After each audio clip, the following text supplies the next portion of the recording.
చివరి సందేశము ఈ సమయంలో గన్నవరములో బైబిల్ మిషన్ పక్షముగా సేవ చేయుచున్నటువంటి మరియ గారు వచ్చి దేవునికి వాక్యాన్ని అందిస్తారు. దేవునికే మహిమ కలుగును కాక. దేవుని నామానికే మహిమ కలుగును గాక. మొదట నాకు ఈ అవకాశం ఇచ్చిన త్రిత్వ దేవునికి నా వందన మరణాతలు. కూడి వచ్చిన మీ అందరికీ మరణాత. అందరం కూర్చున్నాం.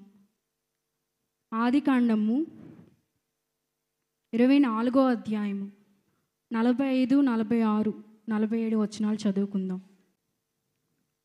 నేను నా హృదయంలో అట్లు అనుకుంటా చాలింపక ముందే రిబ్కా భుజం మీద తన కడవను పెట్టుకుని వచ్చి ఆ బావిలోనికి దిగిపోయి నీళ్లు చేదుకుని వచ్చాను. అప్పుడు నాకు దాహం నిమ్మని నేను అడుగగా ఆమె త్వరగా తన కడవను దించి త్రాగుము, నీ వంటలకును నీళ్లు పెట్టేదనని చెప్పాను. గనుక నేను త్రాగితిని, ఆమె వంటలకును నీళ్లు పెట్టాను. ఈరోజు మనము రిబ్కా గురించి తెలుసుకుంటున్నాం.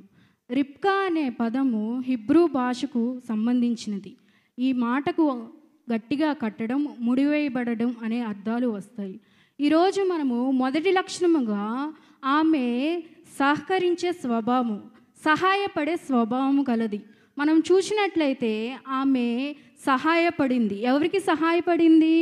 ఎలియాజర్ గారు బావి దగ్గరికి వచ్చినప్పుడు దాహం ఇమ్మని అడుగగా ఎలియాజర్ గారికి మరియు ఒంటెలకు కూడా రిబ్కా దాహము తీర్చింది. అంటే ఆమెలో మనము చూసినట్లయితే సహాయపడే గుణం ఉంది. సహాయం చేసింది. ఒంటెలు అంటే మామూలుగా కొంచెం నీరు తాగవు. ఒంటెలు 10 ఒంటెలు అంటే చాలా నీరు తాగుతాయి. అయితే ఆమె సహాయం చేసే గుణం ఉంది, స్వభావం ఉంది. ఈ రోజులో మనం చూసినట్లయితే మనము రిబ్కా నుండి ఏం నేర్చుకోవాలంటే సహాయపడే స్వభావం నేర్చుకోవాలి. మనము సహాయం చేయాలంటే ఈ రోజుల్లో మనం కూడా 10 ఒంటెలకు నీళ్ళు పోయడమా కాదు. మనం సహాయం చేసే స్వభావం ఏంటంటే మనము క్రొత్త నిబంధన గ్రంథంలో చూసినట్లయితే 2వ ఆజ్ఞ ఏంటండి? నిన్ను వలె నీ పొరుగువాన్ని ప్రేమించాలి. మనం పొరుగువాన్ని ప్రేమించాలి.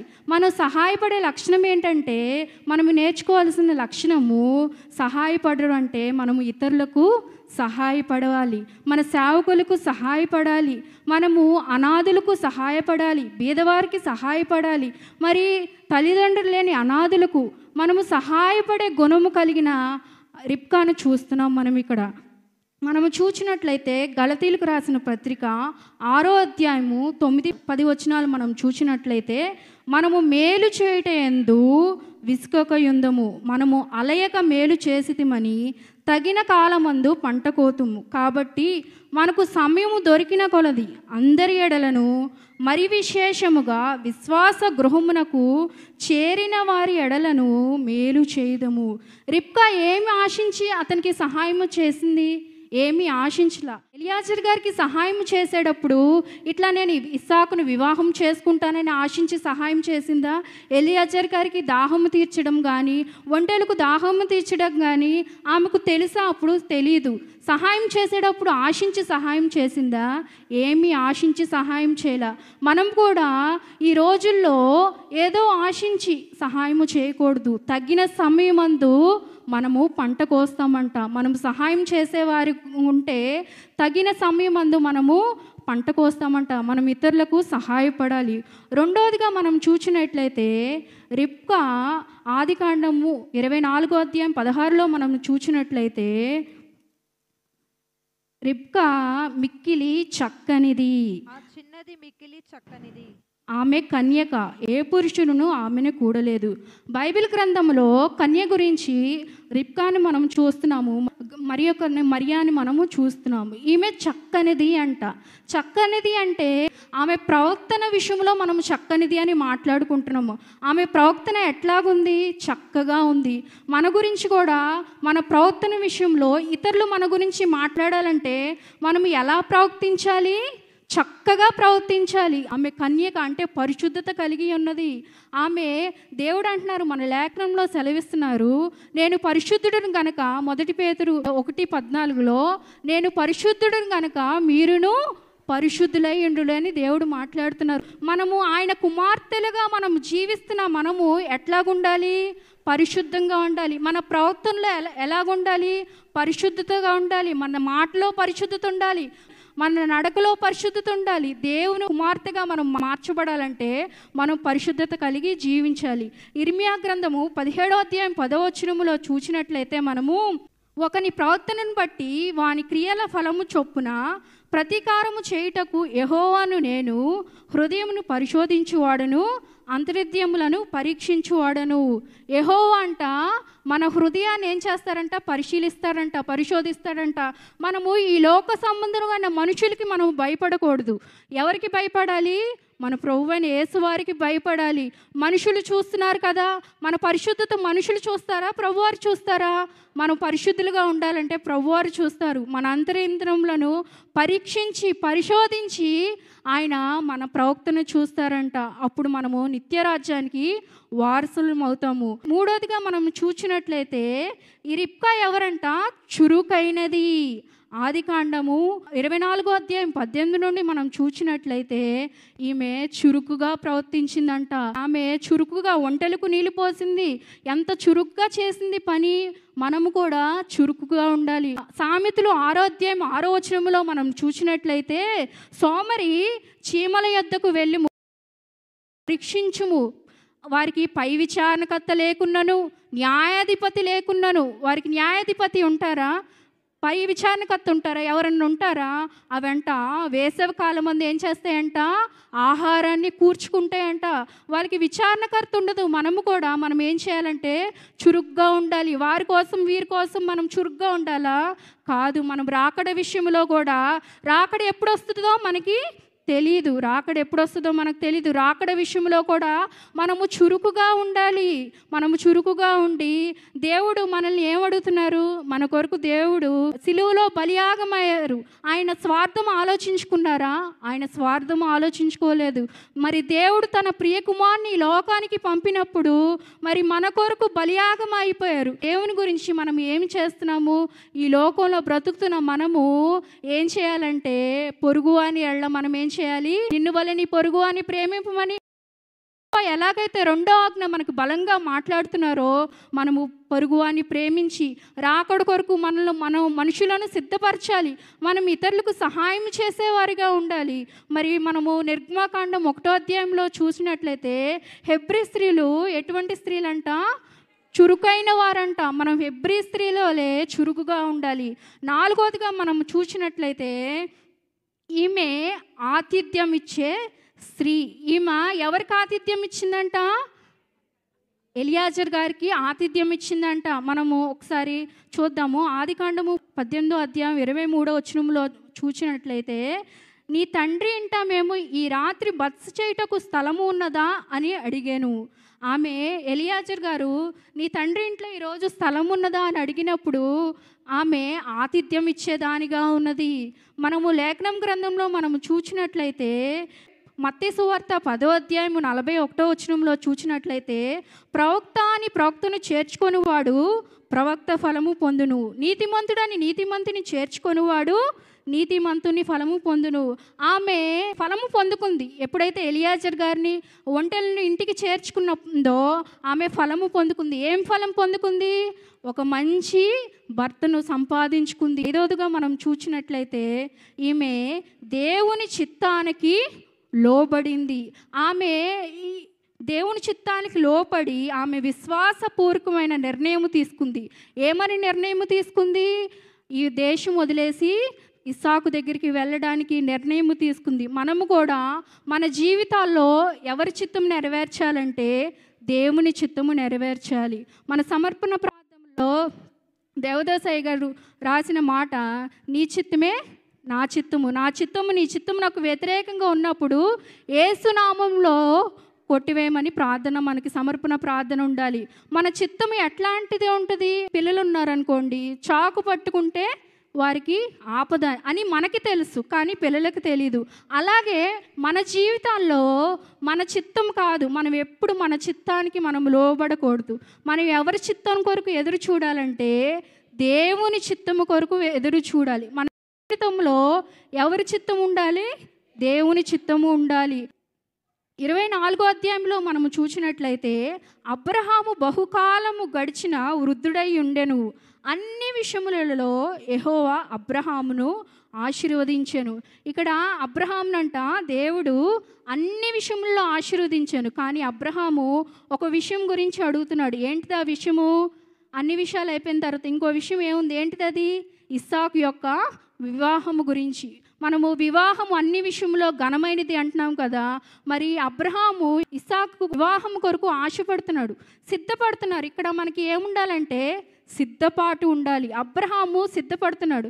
ఏమని సిద్ధపడుతున్నాడు? కానాన్లో ఉన్న వారు కాక నా పితరుల ఇంట నుండి నా తండ్రి ఇంట నివసించిన ఒక కుమార్తెను ఇస్సాకు నాకు భార్యగా తీసుకురామని సిద్ధపడుతున్నారు. కానానీయులంటే ఎవరు? ఇక్కడ మనం చూసినట్లయితే అన్యులు. మనము మన జీవితాల్లో మనకి ఒక సిద్ధపాటు కావాలి, మనకి సిద్ధపాటు కలిగి ఉండాలి. అన్యుల్ని పెళ్లి చేసుకోవడానికి అబ్రహాం ఇక్కడ ఇష్టపడట్లేదు. ఒక సిద్ధపాటు కలిగి మరి తండ్రి ఇంట నుండి అక్కడ నుండి ఒక కుమార్తెను తీసుకురామని ఎలియాజర్ గారికి అడుగుతాడు. అప్పుడు ఎలియాజర్ గారిని ప్రమాణం చేయమని అడుగుతాడు. నా తొడ కింద చేయి వేసి ప్రమాణం చేయి, నాకు ఇట్లా కుమార్తెను తీసుకురావాలన్నప్పుడు ఎలియాజర్ గారు బయలుదేరి వెళ్ళి అప్పుడు ఆ మెసొపొటేమియాలో ఉన్న దేశానికి వెళ్ళి హారోన్ పట్టణంకు వెళ్ళి కుమార్తెను తీసుకురావడానికి వెళ్ళినప్పుడు ఇక్కడ ఎలియాజర్ గారు ఒక పని చేశారు. ఏ పని చేశారు? పనికి ముందు ప్రార్థన చేశారు. ఏమని ప్రార్థన చేశారు? మనము కూడా మన పనికి ముందు ఏం చేయాలి? ప్రార్థన చేయాలి. ఇక్కడ పనికి ముందు ప్రార్థన చేశారు ఎలియాజర్ గారు. పనికి ముందు దేవా ఇట్లాగా ఒక చిన్నది, ఏ చిన్నదైతే నాకు నీళ్ళు ఇస్తుందో, ఏ చిన్నదైతే నా ఒంటెలకు దాహాన్ని తీరుస్తుందో ఆ చిన్నదే నా యజమానుని కుమారునికి భార్యగా నేను అనుకుంటానని చెప్పి ప్రార్థన చేశారు. ప్రార్థన చేయగానే ఆ రిబ్కా వచ్చి దాహాన్ని తీర్చినప్పుడు ఎలియాజర్ గారు మళ్ళీ ఏం చేశారు? ఇది యెహోవా వలన కలిగిన కార్యమేనా? ఇది యెహోవా చేసిన కార్యమేనా? ఇది యెహోవా సఫలపరిచారా లేదా అని మళ్ళీ ఆలోచించి రిబ్కాను అడుగుతారు. నువ్వు ఎవరి కుమార్తెవమ్మా? నువ్వు ఎవరి కుమార్తెవు అని అడిగినప్పుడు రిబ్కా ఏమంటుందంటే, నేను అబ్రహాము సహోదరుడైన నాహోరు ఒక మిల్కా యొక్క కుమారుడైన బెతుయేలు కుమార్తెను అని అంటది. అప్పుడు అబ్రహాము దేవుని స్తుతిస్తాడు మొరొక్కి. మరి ఎందుకు దేవుని స్తుతిస్తాడంటే అబ్రహాం చెప్తారు కదా, ఎవరి దగ్గర నుండి తీసుకురమ్మంటారు కుమార్తెను? బంధువుల యొద్ద దగ్గర నుండి తీసుకురమ్మంటారు. మరి ఇక్కడ బంధువుల్లో నువ్వు ఎవరి కుమార్తెవు అన్నప్పుడు రిబ్కా ఏం చెప్తుందంటే, నేను పలానా కుమార్తెని అన్నప్పుడు ఆ ఎలియాజర్ గారు ఏం చేస్తారంటే దేవునికి మొక్కుతారు. మొక్కి మళ్ళీ దేవా మీ చిత్తము మీరు నెరవేర్చినందుకు వందనాలని చెప్తారు. మనము చూసినట్లయితే తర్వాత ఎలియాజర్ గారు గృహానికి వెళ్ళినప్పుడు లాబాను ఏమని లోపలికి రమ్మంటాడు? యెహోవా వలన ఆశీర్వదింపబడిన వాడా లోనికి రమ్ము అంటారు. ఈ కుటుంబం అంతా దేవుని కలిగిన కుటుంబము. మన కుటుంబాల్లో కూడా తల్లిదండ్రులైన మనము చక్కగా ఉంటే మన బిడ్డలు కూడా మనలాగుంటారు. కానీ మనము చక్కగా ఉండం, కానీ మన బిడ్డల్ని అట్లా పెంచాలి ఇట్లా పెంచాలి అనుకుంటాము. ఈ కుటుంబం చూసినట్లయితే ఈ కుటుంబం యెహోవా వలన ఆశీర్వదింపబడిన వాడా లోనికి రమ్ము అని ఆహ్వానిస్తారు. ఇట్లా ఎలియాజర్ గారు లోపలికి వచ్చిన తర్వాత ఎలియాజర్ గారు మొత్తం వివరిస్తారు. నేను ఎలా అనుకున్నాను అని మొత్తం వివరించిన తర్వాత లాబాను అతని తండ్రి బెతుయేలు ఏమంటారంటే, ఇది యెహోవా వలన కలిగిన కార్యము, మేము అవునని కానీ కాదని కానీ చెప్పజాలము. మరి దేవుని చిత్తానికి మనకు లోబడినప్పుడు, దేవుని చిత్తం జరుగుతున్నప్పుడు మనము దేవుని చిత్తానికి లోబడాలి. కానీ దేవా ఎలా జరుగుంటే బాగుండు, అలా జరుగుంటే బాగుండు అని మనం అనుకోకూడదు. ఇది దేవుని చిత్తం అనుకుంటా అని అవునని కానీ కాదని కానీ చెప్పజాలము అంటారు. మరి ఇంకో లక్షణం మనము చూసినట్లయితే ఆరోదిగా తన భర్తను గౌరవించింది. ఆదికాండము 24వ అధ్యాయం 63వ వచనములో మనం చూసినట్లయితే, సాయంకాలమున ఇస్సాకు పొలములో ధ్యానింప బయలు వెళ్ళి కన్నులెత్తి చూచినప్పుడు ఒంటెలు వచ్చుచుండెను. రిబ్కా కన్నులెత్తి ఇస్సాకును చూచి ఒంటెల మీద నుండి దిగి, మనలను ఎదుర్కొనుటకు పొలములో నడుచుచున్న ఈ మనుష్యుడెవడని ఆ మనుష్యుడెవడని దాసుని అడగగా ఇతడు నా యజమానుడని చెప్పెను గనుక ఆమె ముసుగు వేసుకొనెను. దూరం నుండి చూచి అడుగుతుంది, ఆ మనుషుడు ఎదుర్కొనడానికి వచ్చిన మనుషుడు ఎవరనినప్పుడు ఆయన నా యజమానుడు. ఇస్సాకు అప్పుడు ఏం చేస్తారంటే దక్షిణ దేశములో పొలములో ఏం చేస్తారు? ధ్యానిస్తారు. ఇక్కడ వారి కుటుంబము, తల్లిదండ్రుల యొక్క కుటుంబము కూడా దేవుని కుటుంబము. ఇక్కడ భర్త ఇస్సాకు కూడా ఏం చేస్తున్నారు? అక్కడ పొలములో ధ్యానిస్తున్నప్పుడు ఆమె చూచి వెంటనే ఒంటిదికి ఏం చేసింది? ముసుగు వేసుకుంది. మనం చూచినట్లయితే ఎఫెసీయులకు 5వ అధ్యాయం 22వ వచనంలో చూచినట్లయితే, స్త్రీలారా ప్రభువుకును వలె మీ సొంత పురుషులకు లోబడి ఉండుడి. మనం ఎట్లాగైతే ప్రభువునకు లోబడుతున్నామో, మన సొంత పురుషులు అంటే ఏంటి? ఎవరు? మన భర్తకు కూడా మనము ప్రభువుని ఎలాగైతే లోబడుతున్నామో, ప్రభువుని ఎలాగైతే మన విధేయులుగా ఉంటున్నామో, మన సొంత పురుషులకు కూడా విధేయులై ఉండాలంట. క్రీస్తు సంఘమునకు శిరసై ఉన్నలాగున పురుషుడు భార్యకు శిరసై ఉన్నాడు. క్రీస్తు సంఘమునకు ఎట్లాగైతే శిరసై ఉన్నాడో, పురుషుడు కూడా భార్యకు మనము మన భర్తను ఏం చేయాలంట? గౌరవించాలి. మనం మన భర్తని గౌరవించం కానీ మన భర్త అలాగుండాలి, మన భర్త ఇలాగుండాలని మనము ఆజ్ఞాపించకూడదు. అట్లాగా భర్తకు లోబడాలి, భర్తకు విధేయత చూపించాలి, భర్తను గౌరవించాలి. మరి 7వదిగా మనం చూచినట్లయితే తల్లి విషయమై దుఃఖ నివారణ పొందెను. లేఖన గ్రంథంలో చూద్దాము 67వ వచనంలో, ఇస్సాకుకు తల్లి అయిన శారా గొడంలోనికి ఆమెను తీసుకుని పోయాను. అట్లు అతడు రిబ్కాను, ఆమె అతనికి భార్య ఆయను. అతడు ఆమెను ప్రేమించెను. అప్పుడు ఇస్సాకు తన తల్లి విషయమై దుఃఖ నివారణ పొందాను. ఇస్సాకు ఇక్కడ ఏం చేశారంట?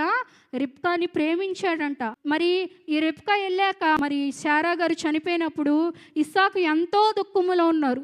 మరి ఈ రిబ్కా అక్కడికి చేరాక ఆ దుఃఖం నివారణ పొందారంట. మరి దినాల్లో భార్య వచ్చిందనుకోండి, భార్య వల్ల మనము దుఃఖం కలిగి ఉండాలా, సంతోషం కలిగి ఉండాలా? ఇక్కడ రిబ్కా ఆ కుటుంబానికి వెళ్ళగానే ఇస్సాకు దుఃఖ నివారణ పొందారంట. మనము చూసినట్లయితే 7 లక్షణాలు మనము చూస్తున్నాము. దేవుడు అబ్రహాంకి చెప్తారు వాగ్దానం, నువ్వు నీ తండ్రి దేశం నుండి వెళ్ళిపో అన్నప్పుడు అబ్రహాము ఆ దేశం అంతటిని విడిచిపెట్టి మరొక దేశానికి వెళ్తాడు. ఇక్కడ అబ్రహాము స్వభావం ఎటువంటి స్వభావం ఉన్నదో రిబ్కా కూడా మరి అటువంటి స్వభావం ఉన్న కోడలిగా అబ్రహాంకి దేవుడు అనుగ్రహించారు. ఆమె కూడా ఎటువంటి స్వభావం కలిగి ఉన్నదంటే తన తండ్రి దేశాన్ని, మరి ఆ ఇస్సాకు ఎవరో తెలీదు, మరి ఆ దేశం ఎలా ఉంటుందో తెలీదు, ఆమెకి ఏమీ తెలీదు.